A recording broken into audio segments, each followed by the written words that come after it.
जय हिंद दोस्तों, आप सभी का बहुत बहुत स्वागत है क्विक रिवीजन सीरीज में। और आज का जो हमारा टॉपिक है वो है वर्धा नदी।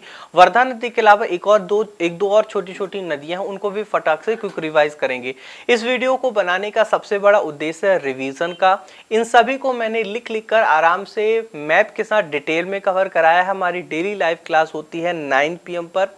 जब भी आपका रिवीजन का मन करे, सिंपल आपको फोर्स MPPSC यूट्यूब चैनल खोलना है, प्लेलिस्ट में क्विक रिवीजन पे आना है और इसमें मैं पूरी कोशिश कर रहा हूँ वो सारे टॉपिक के आपके 5-5, 10-10 मिनट के वीडियो मिल जाए, जहां से एग्जाम में ज्यादातर क्वेश्चन पूछे जाते हैं। बस एग्जाम के पहले इन वीडियो को अगर 2x पे लगाकर 2-3 बार सुन डाला, लाइफ झिंगा लाला।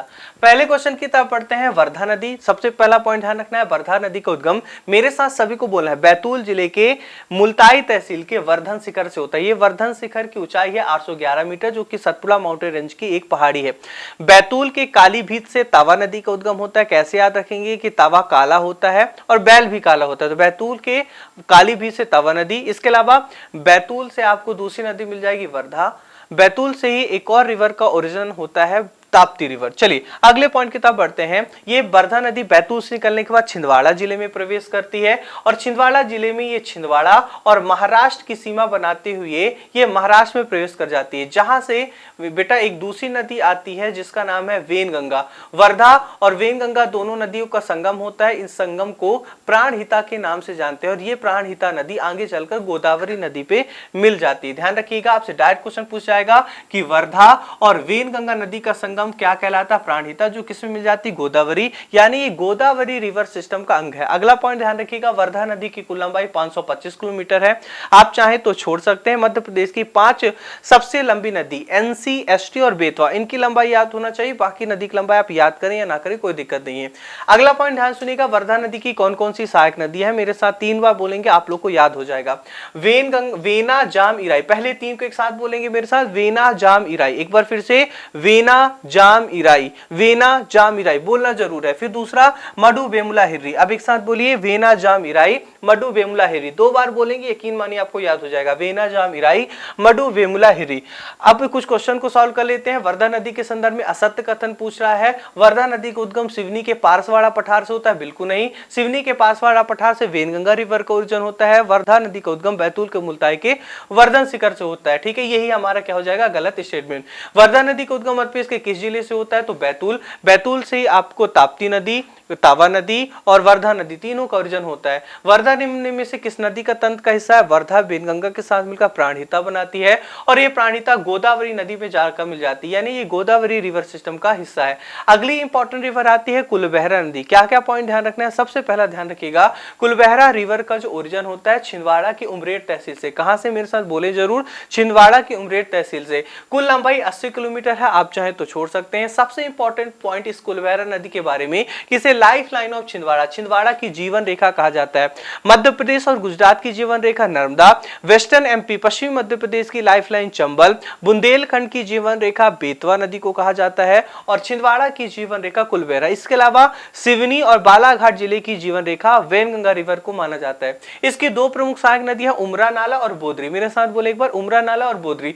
जबकि वर्धा नदी के 3 करके 2 सेट थे, 6 सहायक नदियां, वेना, जाम, इराई, मडु, बेमुला, हिर्री, ये वर्धा के ट्रिब्यूटरी है। जबकि उमरा नाला और बोदरी ये कुलबहरा नदी की सहायक नदी है। कुलबहरा नदी खुद पेंच की सहायक नदी है, ध्यान रखिएगा।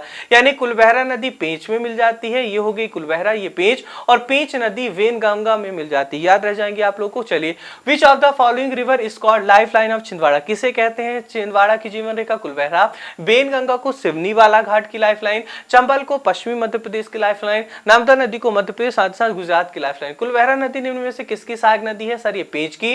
पेंच किसकी सहायक नदी है? वेनगंगा। और वेनगंगा वर्धा दोनों की ज्वाइंट स्ट्रीम प्राणहिता कहलाती है। अगले क्वेश्चन की तरफ बढ़ते हैं। अगली रिवर आती है सिवना। क्या क्या पॉइंट ध्यान रखना है? ध्यान सुनिए। सबसे पहला पॉइंट, सिवना रिवर का ओरिजिन मेरे साथ बोलेंगे, क्लास में याद हो जाएगा। राजस्थान के चित्तौड़गढ़ जिला। कौन सा सर? राजस्थान का चित्तौड़गढ़। कौन सी तहसील? अरनोद तहसील। और अरनोद तहसील में कौन सा गांव? सिवना गांव। एक बार फिर से बोले, राजस्थान का चित्तौड़ जिला, अरनोद तहसील, सिवना गांव। चूंकि सिवना गांव से निकलती है इसलिए इसका नाम क्या पड़ गया? सिवना नदी। ये राजस्थान से निकलती है, उसके बाद मंदसौर में आती है मध्य प्रदेश में, जहां ये चंबल नदी पर मिल जाती है। इसकी 3 सहायक नदी आप लोग को ध्यान रखना है, गीढ़, रेतम और सोमली। एक बार फिर से, गीड़, रेतम, सोमली। गीड़, रेतम, सोमली किसकी ट्रिब्यूटरी है? सिवना की सहायक नदियां हैं। जबकि उमरा नाला और बोदरी ये कुलबहरा की सहायक नदियां थी। वर्धा की सहायक नदियां याद करिए, मैंने आप लोग को तीन सेट में याद कराया था। वेना, चामिराई, मडु, बेमला, हेरी, ये किसकी है? वर्धा की। उमरा नाला और बोदरी किसकी सहायक नदी है? कुलबहरा की।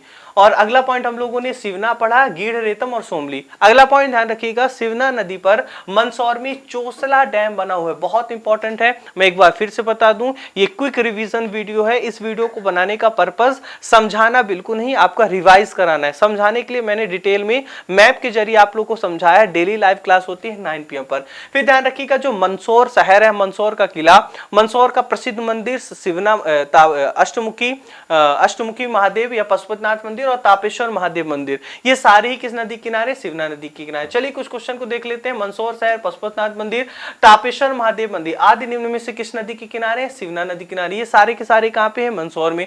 जबकि अगर आपसे पूछा जाएगा गुप्तेश्वर महादेव मंदिर कहां है, ये क्या है सर? तापेश्वर महादेव मंदिर जो कि मंदसौर के किले के भीतर है। ये गुप्तेश्वर महादेव मंदिर असीरगढ़ के किले में है, बुरहानपुर में। ध्यान रखिएगा, दोनों अलग अलग है, बहुत इंपॉर्टेंट है और काफी कंफ्यूजन होता है। मंदसौर किले का निर्माण अलाउद्दीन खिलजी ने किया था। कैसे याद रखेंगे? मंद मंद खुलजी अच्छी लगती है, मंद मंद से मंदसौर और खुजली से आ जाएगा अलाउद्दीन खिलजी। अगली रिवर आती है हमारी कान या खान नदी। सबसे पहला पॉइंट ध्यान रखिएगा, इसका उद्गम इंदौर के पास एक गांव आता है उमरिया गांव, और इसी उमरिया गांव में राल्हा मंडल वाइल्ड लाइफ सेंचुरी है जो मध्य प्रदेश का स्मॉलेस्ट वाइल्ड लाइफ सेंचुरी है। और इसी राल्हा मंडल के निकट से ही कान या खान नदी का उद्गम होता है। इसका पुराना नाम छाता या खाता हुआ करता था।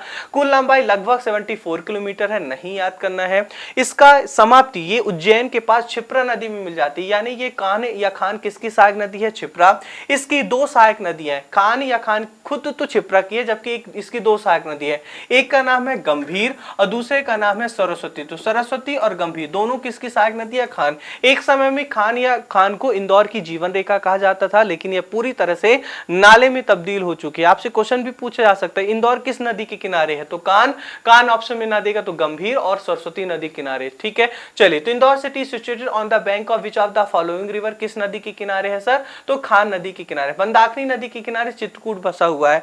और अभी अभी हम लोगों ने कवर किया है सिवना नदी किनारे मंदसौर बसा हुआ। ठीक होगी इतनी बातें। चलिए, तो ये हमारी रही कुछ इंपॉर्टेंट नदियां जहां से बार बार क्वेश्चन पूछे जा सकते हैं। इसी तरह की और भी क्विक रिवीजन वीडियो आपको इसी प्लेलिस्ट में देखने को मिलेगी। तब तक के लिए हंसते रहे, मुस्कुराते रहें। आपको एग्जाम से पहले इसे 2x में लगाकर 2-3 बार बस सुनना है। जय हिंद, जय भारत।